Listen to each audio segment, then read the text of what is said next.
अस्सलाम वालेकुम everyone. Next हमारा जो टॉपिक है वो है वेंट्रल वॉल डिफेक्ट्स।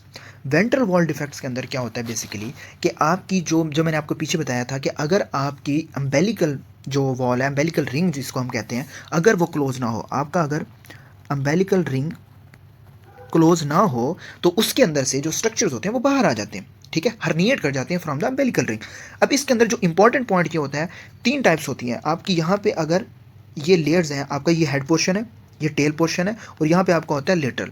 जो हेड पोर्शन होता है हम उसको कहते हैं रोस्ट्रल, जो आपका लेटरल पोर्शन होता है उसे कहते हैं लेटरल फोल्ड, और लास्ट का होता है उसे कहते हैं कॉर्डल। यानी कि जो हेड है इसको हम कहते हैं रोस्ट्रल, या ये होता है लेटरल, और लास्ट वाला होता है हमारा कॉर्डल, ठीक है। जैसे हम कपड़ा रैप करते हैं ना, अगर ये यहाँ पे ऐसे रैप ना हो तो हम कहते हैं कि इसको रोस्ट्रल एंड का डिफेक्ट हो गया। उसके अंदर हमें स्टर्नल डिफेक्ट्स देखने को मिलते हैं। अगर कॉर्डल अगर सही तरीके से रैप ना हो, ऐसे ये ना हो, तो उसको हम क्या कहते हैं कि हमारे नीचे कॉर्डल एंड अगर सही तरीके से ना हो तो हम वो कहते हैं कि हमारे ब्लेडर के अंदर कोई ना कोई इश्यूज आना स्टार्ट हो गया, ठीक है।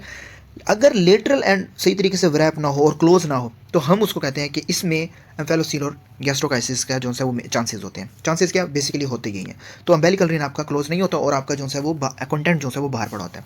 अब दो इंपॉर्टेंट होते हैं, एक एम्फेलोसील और गैस्ट्रोकाइसिस। अगर आपसे कोई पूछे कि इनमें से सबसे अगर आपका प्रोग्नोसिस वर्स्ट किसका होता है, तो अगर हम देखें तो गैस्ट्रोकाइसिस के अंदर आपकी पेरिटोनियल कैविटी नहीं होती, पेरिटोनियम जो सी होती है वो उसको कवर नहीं कर रही होती। एम्फेलोसील के अंदर आपकी पेरिटोनियम होती है जो उसको कवर करती है, covered by peritoneum but not covered by peritoneum.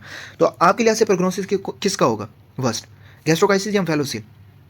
सबसे वर्स्ट एम्फेलोसील का होता है। क्यों? एम्फेलोसील के अंदर एसोसिएटेड बहुत सारे जो होते हैं वो सिंड्रोम्स जो होते हैं, क्रोमोसोमल एबनॉर्मेलिटीज एसोसिएट कर रही होती है, जिसमें हमारे डाउन सिंड्रोम या ट्राइसोमीज होती हैं, ठीक है। तो एम्फेलोसील क्या होती है बेसिकली, हर्निएशन होती है फ्रॉम द अम्बेलिकस यानी कि umbilical ring covered by peritoneal sac, और एसोसिएट कर रही होती है विद क्रोमोसोमल एबनॉर्मेलिटीज यानी कि पेटो सिंड्रोम या आपका एडवर्ड सिंड्रोम या डाउन सिंड्रोम, ठीक है ना। वजह क्या होती है? Due to failure of mid gut return. मैंने आपको अभी पिछले टॉपिक में पढ़ाया था कि आपका 10th वीक तक आपको मिड गट आपका रिटर्न होना चाहिए।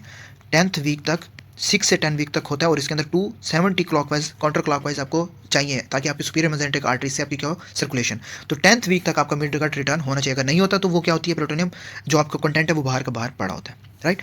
गैस्ट्रोकाइसिस क्या होता है बेसिकली, ये भी हर्निएशन है, लेकिन इसके अंदर जो कवरिंग है वो नहीं होती, ठीक है। इसके अंदर क्या होता है, एब्डोमिनल वॉल डिफेक्ट, सेम वही कि एब्डोमिनल वॉल डिफेक्ट हुआ है। अब की डिफरेंस इसके अंदर सिर्फ ये है कि इसके अंदर सैक प्रेजेंट जो है वो नहीं होती और इसके अंदर सैक प्रेजेंट होती है।